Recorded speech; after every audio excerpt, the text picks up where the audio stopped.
So today is the 19th of August, 2021. We've come together and chanting the praises of the Lord Buddha. And we recollect the wisdom of the Buddha, which is a great wisdom able to achieve victory over the defilements, the kilesas. And this is something the Buddha was able to do on his own.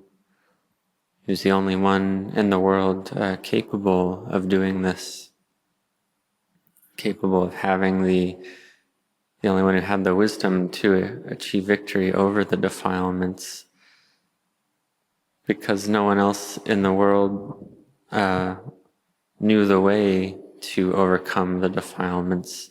No one else had the wisdom sufficient to find the way on their own. At the Buddha's time, there were many individuals with a high level of samadhi, mental unification. But this samadhi, they thought that it was freedom, thought it was freedom from the defilements. So they didn't understand that this samadhi wasn't yet the unconditioned, wasn't yet nibbana, because the happiness and freedom of these very high and exalted states of samadhi, it can feel close to having no defilement, but it's still not the unconditioned, it's still not nibbana. And the Lord Buddha, before his awakening, or in order to realize awakening, contemplated ignorance, avijja, as the cause for sankharas, conditioned formations to arise, which then leads to consciousness, name and form, to feeling tone, to craving, to attachment, to becoming, to birth, to sorrow, lamentation, pain, grief, and despair, and death, and suffering.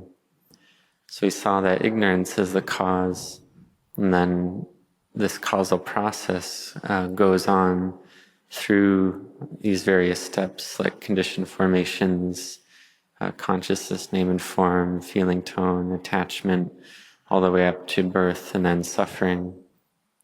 So this is the chain of causation. And the Buddha compared this, made a simile, comparing this to the builders of buildings. So we know that to build various types of buildings, one needs a builder, such as the houses that we live in, and so on. And the builder has to have intelligence and skill to build these houses and dwellings. So the Buddha compared this to ignorance, craving, and attachment. So that ignorance, craving, and attachment are the builders of our life, the builders of our multiple lifetimes, the builders of lives for the mind, for the citta. So ignorance, craving, and attachment builds lifetimes for the mind. And the mind with ignorance, craving, and attachment sometimes does merit, sometimes does demerit by body, speech, or mind. And this will affect the quality or the type of house, the type of birth that is built. So therefore one tries to practice generosity and virtue and has wisdom to understand this process. Because when one practices generosity and virtue and has wisdom, this is comparable to building a house that's more beautiful. So one's house becomes more attractive and beautiful. But then that house passes away, and then ignorance builds another house again.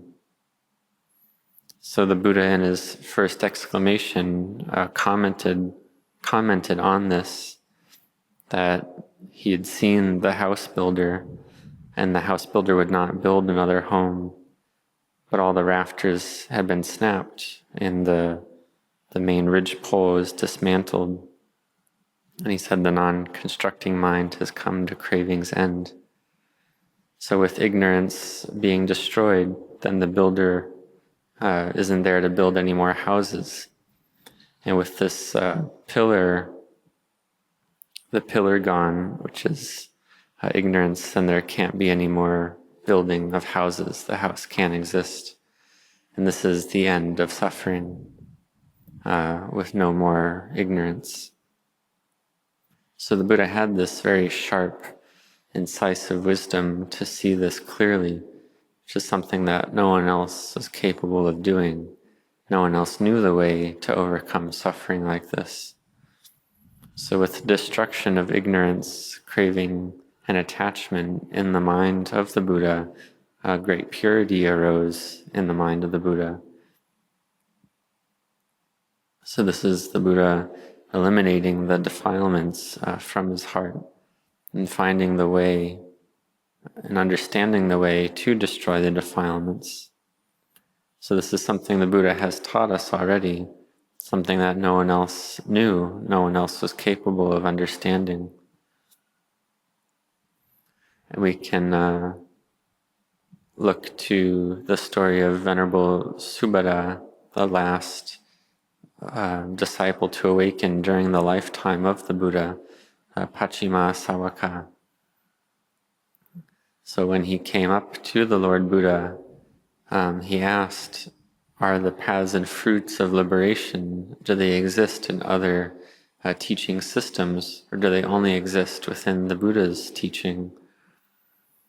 And the Buddha answered that for the paths and fruits of liberation to arise, one needs the Noble Eightfold Path.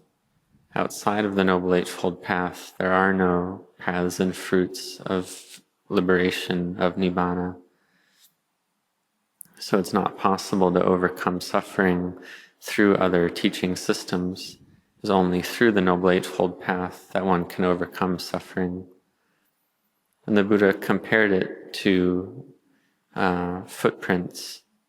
One can make footprints in the sand or on the earth and so on, but can one make footprints in the air? We see birds fly through the air and so on, and it's not possible to make footprints in the air.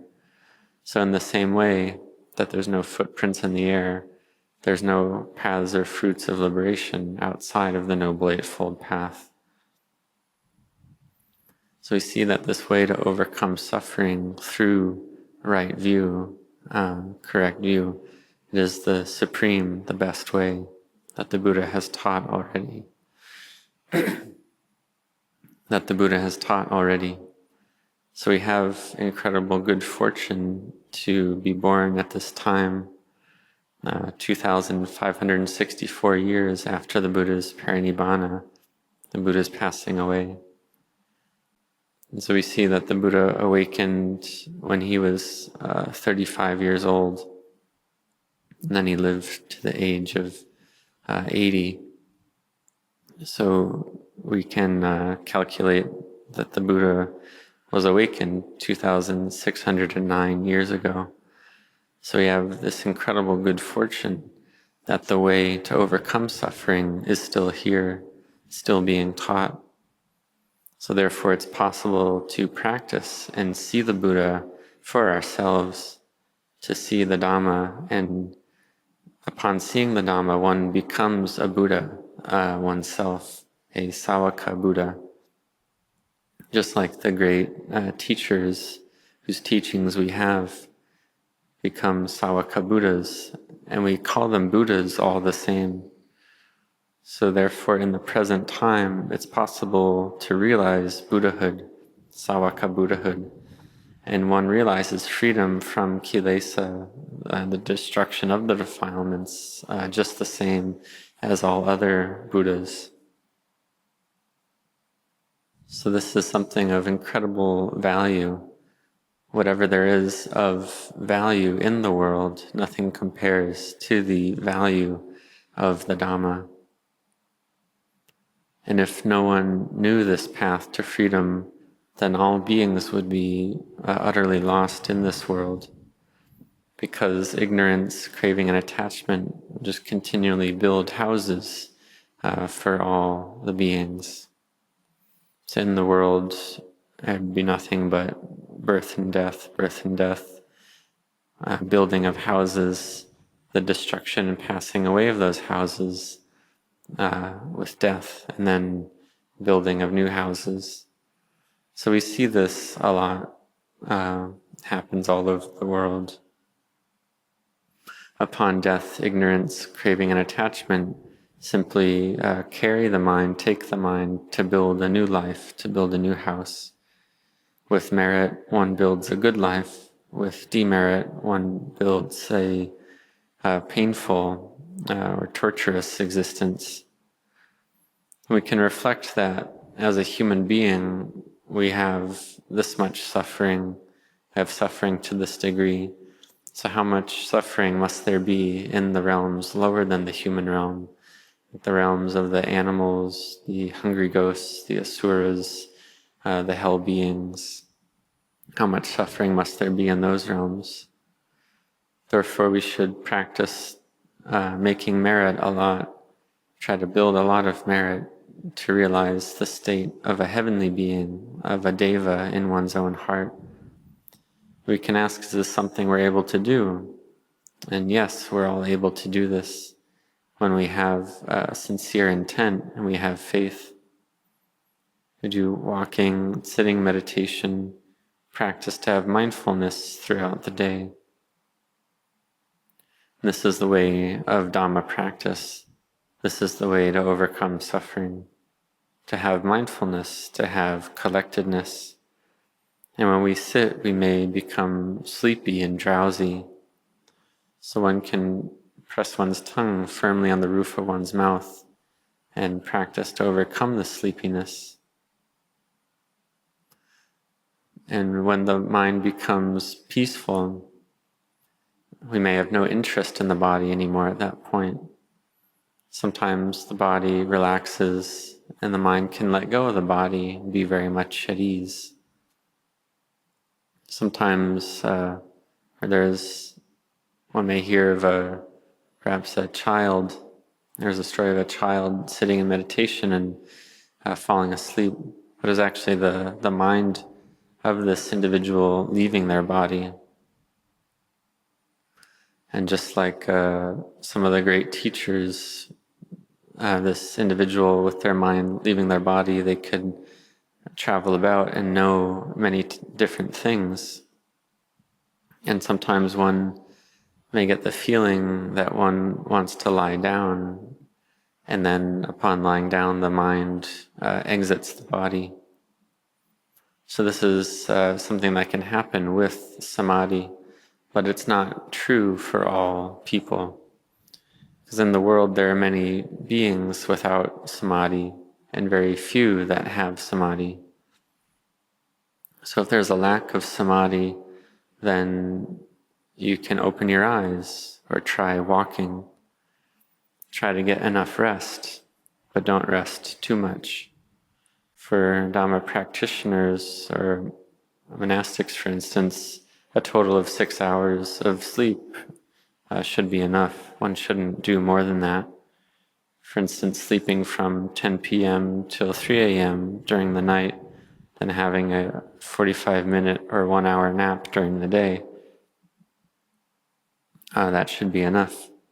Because if one rests a lot, then when one wakes up, one can feel confused and a bit delirious. And this is because the hindrances have come in and occupied the mind at that point, because the mindfulness and samadhi isn't continuous. So therefore one should be careful before one lies down to rest to establish mindfulness well. And when one wakes up, to re-establish mindfulness at the same place as before one went to sleep. So re-establish mindfulness in the same point.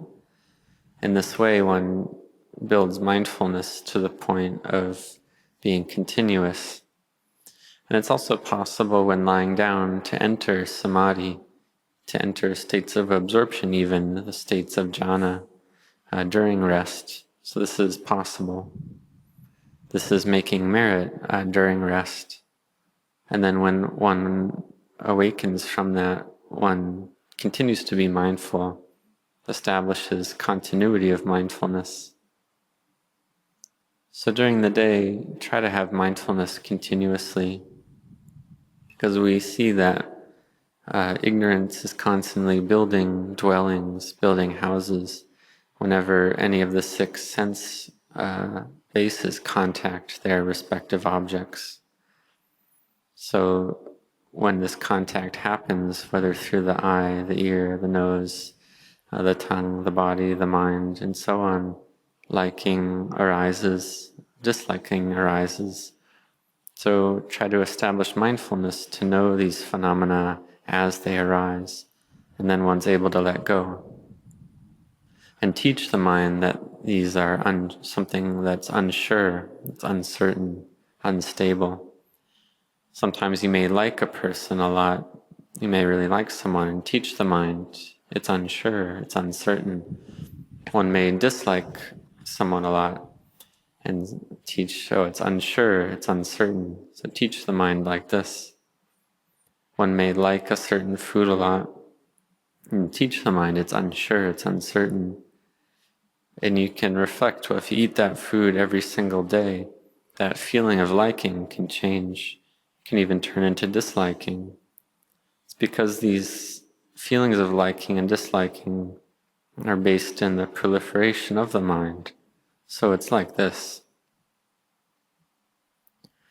So through the teachings of the Buddha and this Dhamma practice, one can realize freedom from this proliferation, the destruction of the proliferation, which is realizing a state of no rebirth, no becoming.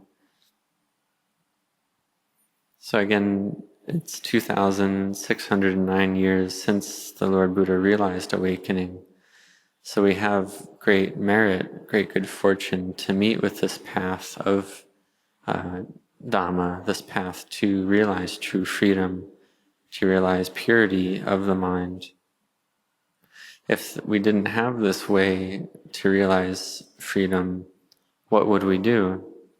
Well, we'd probably build some merit, do some generosity, even can do some concentration practice, but contemplating the body as impermanent, suffering, and not self, we wouldn't be able to do this. No one would know about this. And without contemplating the body as anicca, dukkha, anatta, then the sense of self wouldn't be overcome.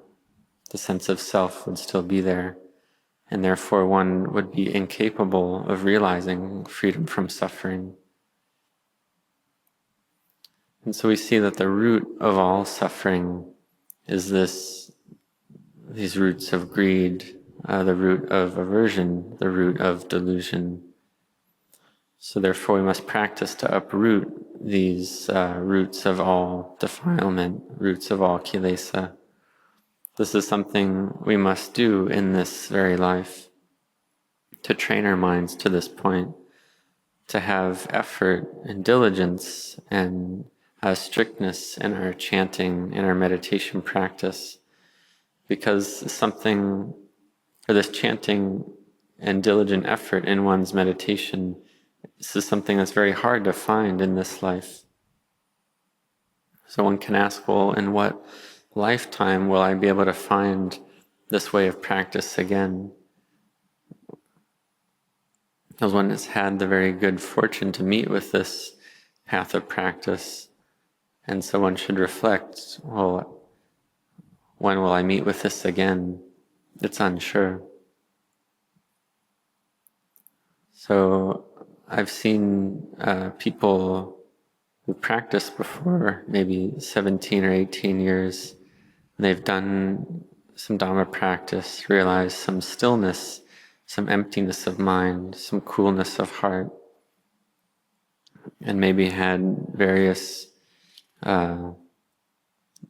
images arise in the mind. But then sometimes the images are not able to arise in the mind. For instance, one may recall the Buddha and want to visualize the Buddha as big or small and so on, but one can't do it. That's because one's samadhi is not to a sufficient level. And sometimes an individual may simply throw out their practice at that point, not be interested anymore. And when they come to practice again, their mind is very agitated and disturbed. This is because the mind has been following the sense impressions and moods, which leads to a lot of chaos and heat in the heart. So one can practice recollecting the samadhi, the peace and collectedness that one's had in the past, the peacefulness that one's experienced before. One can practice like this. For instance, one may practice observing the in and out breathing and look at the breath during the morning when the weather is good. And the mind can realize some emptiness, some peace and samadhi, which can control the mind to a degree, not to chase after moods and sense impressions. So sometimes one's able to do this, but then if one does this and then one simply lets go of the mind, then the kilesas are still present and they can re-arise with strength and cover over the mind. So may you practice with sincerity, study the Dhamma with sincerity. When you meditate, sometimes the mind is peaceful, sometimes it's not. Sometimes it can take an hour or so for the mind to gather into samadhi. So one practices sitting meditation in the morning, sitting in the middle of the day, and then sitting in the evening. In this evening period, one may find one has more time than other periods of the day, especially if one is practicing the 8 precepts. One can have a lot of time to meditate in the evening. So may you bring your mind to collectedness and peace, and your body can feel at ease and cool. The mind can be gathered in peacefulness and dispel the fatigue and weariness of the day. Even if one is tired from working throughout the whole day, in the evening, if one has some samadhi, all that tiredness can be dispelled. The brain can become clear and clean. So this is a fruit of samadhi, a fruit of meditation practice. And the more one practices, the more one can get a deep sense or a deep feeling of the great virtues of the Lord Buddha. One can get a deep feeling of the Dhamma in one's heart. And during the day we see old people, sick people, people dying. We contemplate all of this as Dhamma. For ourselves, when our body gets sick, we may think, why am I sick? Why did I get sick? I don't want to be sick. I want this experience of feeling ill and diseased. In the present time with the COVID virus, we see no one wants to get this virus. No one wants this pain and difficulty in one's experience. But one can ask, well, is this something that anyone is capable of achieving? And the answer is no. No one is able to realize freedom from sickness. So we can ask, well, why is the mind clinging to something that's impossible to achieve? Why is it clinging to things that are inevitably aging and getting sick and dying? Why is it clinging to them as self and me? If one knows that one can't control it, one can't prevent sickness, old age, and death, why cling to it as self? Because no one wants these experiences of old age, sickness, and death. So why cling to it as a me, as a mine? None of it can last. And when we cling in this way, it brings nothing but suffering to the mind. So therefore we practice to see that all these ever-changing phenomena are suffering. Really, there's no happiness, there's no true happiness and pleasure to be found in them. So all the things we like in the world, its nature is just that way, to be impermanent, to be stressful by nature. Whatever it is we really enjoy or like, that is its nature. The things of the world don't announce themselves as beautiful, attractive. The things of the world don't say that, but it's the mind that applies these values to sense experience. And if one's able to bring the mind to peace and stillness and to subdue proliferation in the mind, then one sees that really there's nothing there at all. Even if one has a very big house, a very pleasant, large, personal dwelling, one sees that that's really just a feeling. When the mind is brought to stillness, then there's nothing there. Whether it's a vihara or uposatha hall, large meditation hall, without proliferation, there's really nothing there. There's no me or mine. There's no self there.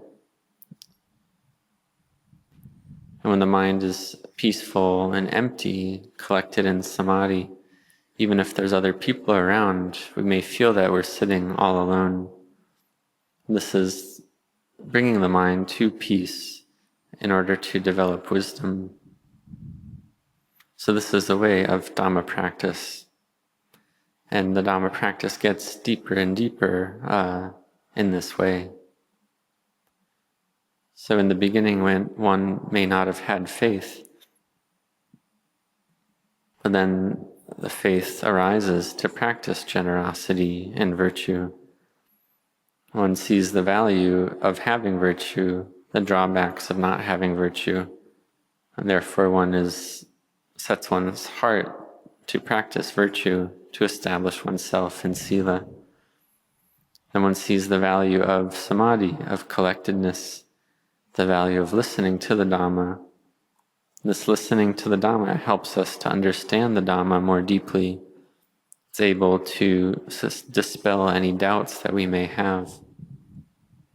Those things which we previously did not understand, we can understand them clearly. And listening to the Dhamma can bring joy, clarity, brightness to the mind. And we see the Dhamma bit by bit when we listen to the Dhamma. In the past, there'd be great teachers going to give a talk in Bangkok, for instance, and I would go to listen. This is something that would be difficult to find, difficult to come by. Even a recorded tape recording of a Dhamma talk could be very difficult to find. It's difficult to get that chance, that opportunity. But in the present day, we see that there are a lot of Dhamma talks available, and it's not very difficult at all to be able to listen to Dhamma. And all the various great teachers, their Dhamma talks are available for us to listen to quite easily nowadays. Therefore, may you be intent in your study of Dhamma and your listening to Dhamma. And then faith and belief can increase, which will lead to the practice of the Dhamma, which will lead to collectedness and peace arising in the mind, which leads to seeing the Dhamma. Then one starts to understand the Dhamma one bit at a time. In the beginning, it's not enough to destroy the houses built by ignorance, because this proliferation in the mind, proliferation as self, as me and mine, has a lot of power, the power of ignorance, the power of craving, the power of attachment behind it. So therefore we have happiness and suffering, pain and pleasure arise, liking and disliking arise in our experience. So therefore we try to have a lot of mindfulness with the experience of the six senses. So if one has feeling tone, pain, pleasure, or neutral arise, one has liking or disliking arise, continuously try to contemplate and teach the mind that these things are unsure, they're uncertain. The mind sees them as very much a sure thing, but one makes the effort to teach the mind that they're not sure, they're not stable, they're not certain. And when the mind is taught in this way, one can realize a great degree of ease of being. So this wisdom, we use this wisdom to teach the mind in order to see the Dhamma. There's no need to doubt about this. There's no need to do any other practice. Practice in this way. Practice to bring the mind to collectedness and teach the mind like this. Teach the mind that all these phenomena are uncertain, they're unstable. And then in no long time, one can see the Dhamma clearly for oneself. And this is the point of change, the point of changing one's life, when one sees the Dhamma like this. One sees all phenomena as impermanent, suffering, and not self. And at this point, one sees the Dhamma, which we say one also sees the Buddha. And when one sees the Dhamma in this way, this is the noble Sangha arising in one's own heart. And one's interest in the Dhamma is great. And at this point, one's mind wants this emptiness, this purity, this rapture and happiness more than anything else. Or this rapture and happiness is greater than any other happiness or rapture that's possible to experience. This freedom from clinging, this clear seeing, the seeing of the Dhamma. And this is something that happens of its own accord, this entering of the path. Rinpoche compared it to a stream that runs from a mountain down to the ocean. If one drops a piece of wood or a stick into that stream, and that stick doesn't go too much to the left or too much to the right, and just keeps going with the flow of the water, eventually it'll reach the ocean. So in the same way, going left is, or going left or right, is going too much in the path of indulging in sensual pleasures, and the other way is indulging too much in self-mortification. So avoiding these two extremes, then one reaches the ocean eventually for sure. So therefore, if one keeps practicing this path of virtue, collectedness, and wisdom, one will see the Dhamma for certain. So may you set your hearts on this, to realize this in this very lifetime. Because we have this incredible good fortune over 2,600 years after the Buddha's awakening, where the Buddha succeeded to become a fully self-awakened Buddha. And then the Buddha's passing into parinibbana 2,564 years ago. But we still have the way to overcome suffering in the present day. The Buddha taught this way, and it has reached all the way up to the present. So if we keep practicing, one day we'll be able to see the Buddha for ourselves. We may see Buddha statues made of wood, made of gold, made of metal or clay, and so on. These statues serve the purpose of helping us to recollect the virtues of the Buddha, the great purity, great wisdom, and great compassion of the Lord Buddha. This helps us to understand more clearly. we recollect these qualities and rapture arises in the mind. Our mind inclines and brings these qualities into the heart to recollect, and rapture can arise easily. We can chant and realize stillness, and then this rapture and happiness arises. And we can understand truly into the Dhamma of the Buddha. And this is all coming from the Buddha's teachings. If it weren't for the Buddha realizing self-awakening and teaching this path to overcome suffering, we would be completely lost in this cycle of birth and death, constantly being born and dying, born and dying. We don't know how many eons or how many kalpas this would go on for. But in this lifetime, we've met with the Dhamma, we've met with the path to overcome suffering. So we're able to see the Dhamma in this very lifetime. The Dhamma is still present in the world, and we are able to see it. And the seeing of the Dhamma brings great rapture, fullness of heart, and joy.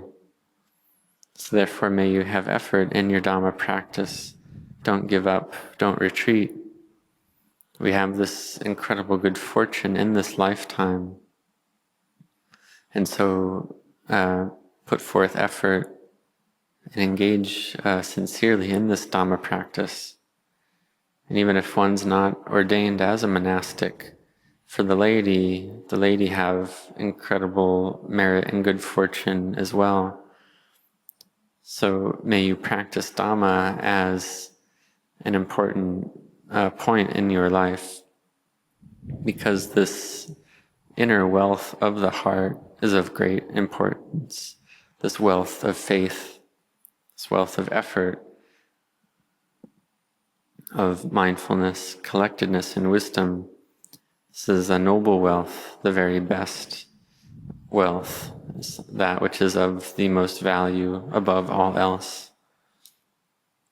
So even if one has all the wealth of the world, all types of outer wealth, one can consider that it would be very heavy to carry around all that wealth.